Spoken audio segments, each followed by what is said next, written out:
আলনাটাকে আমি এখন সরিয়ে এই যে আলমারিটা দেখতে পাচ্ছ, এই আলমারিটা আমি এখানটা রাখবো। আর এখানটায় কালকে আমার আসবে ড্রেসিং টেবিল, আমার শখের ড্রেসিং টেবিল। তো তোমাদেরকে আমি সবকিছু শেয়ার করব, তার জন্য আমার লং ভিডিও দেখতে হবে বন্ধুরা। তো চলো দেখা যাক, এটা সরাই। তো প্রচণ্ড ভারী এই আলমারিটাও আছে, তো আরও 2-3 জন লাগবে সরাতে। হ্যালো বন্ধুরা, গুড মর্নিং সবাইকে। Welcome back to my channel পুলম ব্লগে অনেক অনেক ভালোবাসা। বন্ধুরা, আজ হচ্ছে কোনো ব্লগ নয়, আর তেমনভাবে আমি কদিন ধরে ব্লগ ভিডিও দিতেও পারছি না। আজকে দেখো সকালবেলা আমি করব একটু সুজি, আর এখানে দেখো দুধ জাল দিয়েছি। তো এখানে আমুল দুধ আছে, তো আমুল দুধটা দিয়ে এখানে সুজিটা করে ফেলবো। আর ওখানে আমি কড়াইতে সুজিটাকে ভালো করে ভেজে নিয়েছি। আর দেখো সকালবেলা এখানে আটাও মেখে রেখেছি। তো এখানে তো রুটিগুলো আমি এখন করে ফেলছি। তো সকালবেলা আজকে রুটি আর সুজি খাওয়া হবে, যেহেতু আমার আজকে বরের ছুটি।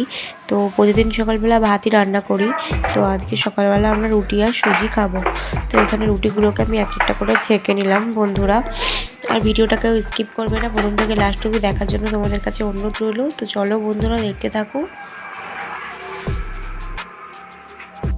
আর এখানে করেছি আমার মেয়ের জন্য একটা ছোট্ট রুটি। তোকে আমি আজকে সকালে দুধ রুটি খাওয়াবো, ও তাই জন্য আমি করেছি।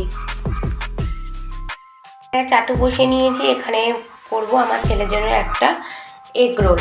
তো বলছে আমি সুজি দিয়ে রুটি ভালো লাগে না খেতে, তো আমি এখন এগ রোল খাবো। তো আমি এর মধ্যে একটা এগ রোল করে দিচ্ছি ওর জন্য।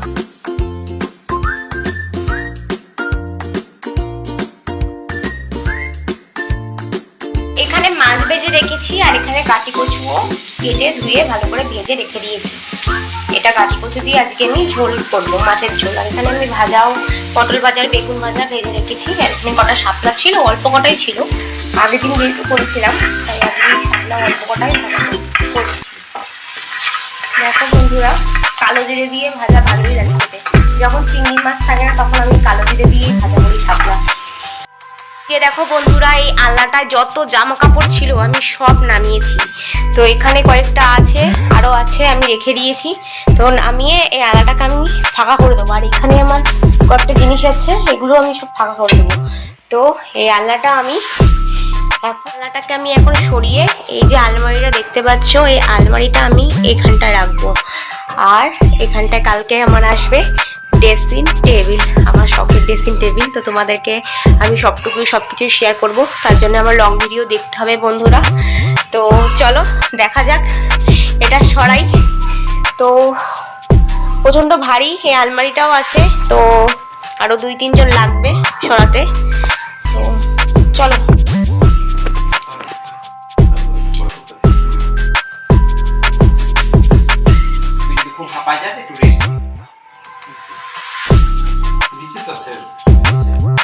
আর এখন আমি এই সব জামা কাপড়গুলো এখন সব গুছাবো। তো দেখো কি অবস্থা হয়ে রয়েছে সব জামা কাপড়গুলা। এই আলমারিতে এখন জামা কাপড়গুলো যাবে। বন্ধুরা, আজকের ভিডিওটা কেমন লাগলো প্লিজ কমেন্টে বলবে, আর আমার চ্যানেলটিকে প্লিজ সাবস্ক্রাইব করে পাশে থাকবে। তো এরকম নিত্যনতুন ভিডিও তোমরা দেখতে পাবে। আর কালকে আসবে আমার ড্রেসিং টেবিল, তো তোমাদের কাছে আমি সবটুকুই শেয়ার করব বন্ধুরা। তার জন্য আমার লং ভিডিও ডেইলি ব্লগটি তোমরা দেখো প্লিজ। আজকের মতন টাটা, বাই বাই, সবাই ভালো থেকো, সুস্থ থেকো।